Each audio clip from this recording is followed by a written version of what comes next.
But yeah, that's kind of just how I approach it, man. It's just a bunch of little bits of information that you kind of just collect as you fish. And I think a lot of people miss it because instead of putting attention into that, they're like, oh, well, I could be throwing that color, or I could be throwing Oh this yeah. color, or I could be doing this. And it's like, I don't even mess with it until I know I'm on fish and I'm not catching any. Mm. Then it's like, okay, maybe they don't want this one.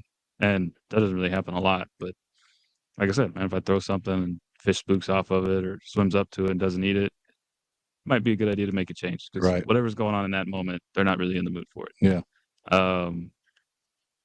And I try not to be set in my ways. And I know as humans, we kind of get that way. Hmm. I've noticed that in myself, trying to force a certain color or something just because I've been catching them on it for a month.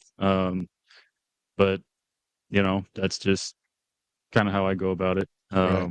Like I said, you could ask 100 people how they do it, and they can give you 100 different answers. Yeah.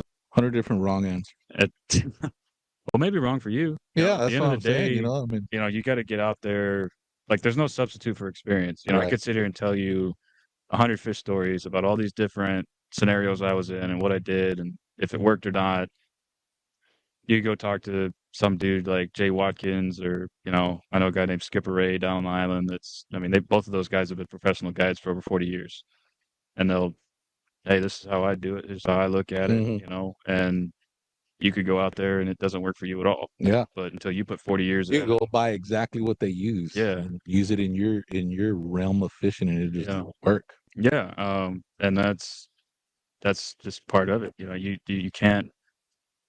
You can't replicate that guy's 45 years.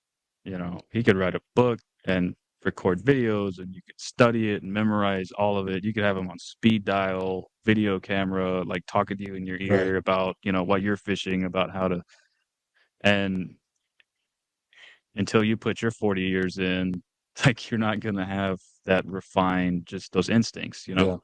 Um, But yeah, that's the thing, dude. It's just every time you go out there, there's something else to learn. There's some other adjustment to make. And you just keep filing it away and filing it away and filing it away, and you kind of just refine your process and figure out your thing and the way you're doing it. And um, some people end up just becoming fanatics about one fish and one species. Oh yeah. Um, that's kind of like a big contrast in like the bass world. Um, You got a million dudes fishing saltwater. None of them bass guys keep those bass and eat Uh, them. I'm sure a few of them do. Is I've it eat, good? Have you I've ever eat, eaten one? I've eaten some bass. Yeah, I mean, I fished a couple ponds when I was a kid and caught some, and bass and crappie are pretty yummy. Yeah. Um, I guess you just got this little closed system, and bass anglers are. I don't want to speak out of turn because I'm not a bass angler, but Me neither. I mean, when you're in a little closed pond and you've got 500 fish in there and you just start jacking them up all the time and You eating know, them, you're gonna I'm run them not a down pretty bass quick. angler, Like, but I am a trout angler. um, yeah, And do you think trout anglers want to pretend that they're bass anglers? Especially now?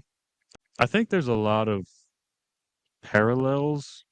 Um, the thing with the bass though is it's like you have. No, it's like what I was saying, man. In saltwater, whatever the numbers are, I don't know what they are, but in saltwater, you got a million dudes chasing 100 different species. Right. In the bass fishing world and across, I mean, you got offshore, you got inshore, you got all these different ecosystems, all these different, bay systems, and you got guys in Carolina fishing creeks and young fishing marshes, and we got flats and as far as, the bass world goes, you've got 10 million dudes, people, right, chasing one fish. And there's different ponds and different structures in the Yeah. ponds and stuff and